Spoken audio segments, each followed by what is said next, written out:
আপনি রাত 10টা-11টার দিকে যে খাবারটা খান, ওই খাবারটাই আপনার শরীরে টক্সিন তৈরি করে। আর এই টক্সিন আস্তে আস্তে আপনার শরীরে diabetes, high blood pressure, fatty লিভারের মতো নানান ধরনের রোগ নিয়ে আসে। আমাদের শরীরের যে অর্গানগুলো আছে, সেগুলো দিনের বেলায় যেরকম অ্যাক্টিভলি কাজ করে, রাত্রের বেলায় ওরকম অ্যাক্টিভলি কাজ করে না। আপনি রাত 10টা-11টার দিকে যে খাবারটা খান, ওই খাবারটাই যদি সন্ধ্যা 6টার আগে খান, তাহলে আপনার ডায়াবেটিস, হাই ব্লাড প্রেশার এগুলো হওয়ার সম্ভাবনা খুবই কম থাকবে। আপনি কি পরিমাণে খাচ্ছেন, কতটুকু খাচ্ছেন, এই বিষয়ে আমি বলছি না। আমি বলছি আপনার খাবারের টাইমিংটা কোন সময়ে হচ্ছে, এই বিষয়ে।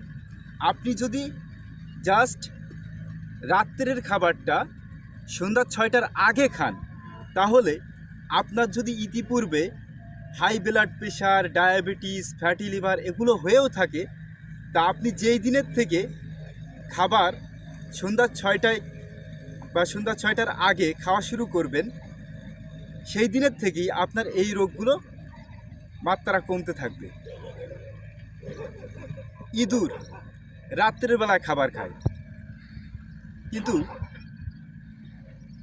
দিনের বেলায় যদি কোনো ইঁদুরকে আপনি কোনো খাঁচায় বন্দি করে রেখে খাবার খাওয়ান, তাহলে দেখা যাবে ওই ইঁদুরের ভিতরেই আস্তে আস্তে ডায়াবেটিস, হাই ব্লাড প্রেশার এগুলো চলে আসছে। একইভাবে আপনি যদি রাত্রে কন্টিনিউ এরকম খাবার খেয়ে যান, আপনার ভিতরেও এই রোগগুলো আস্তে আস্তে চলে আসবে। আমাদের শরীরের প্রকৃতিটাই এমন। তো যদি আপনি সন্ধ্যা 6টার থেকে পরের দিন বেলা 8টা পর্যন্ত কোনো কিছুই না খেয়ে থাকেন, তাহলে আপনার শরীর অটোফেজি মুডে চলে যাবে।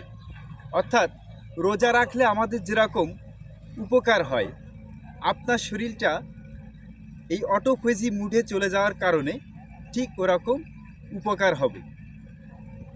অটোফেজি মুড মানে হচ্ছে আপনার শরীর যখন পুরো 8 ঘন্টা ধরে কোনো খাবার পাবে না, 8 ঘন্টার পরের থেকে আপনার শরীর নিজের শরীরের যে বিষাক্ত পদার্থগুলো আছে এগুলো পরিষ্কার করতে থাকবে। এটাই হচ্ছে অটোফেজি মুড। তো সকলে চেষ্টা করবেন যে রাত্রের খাবারটা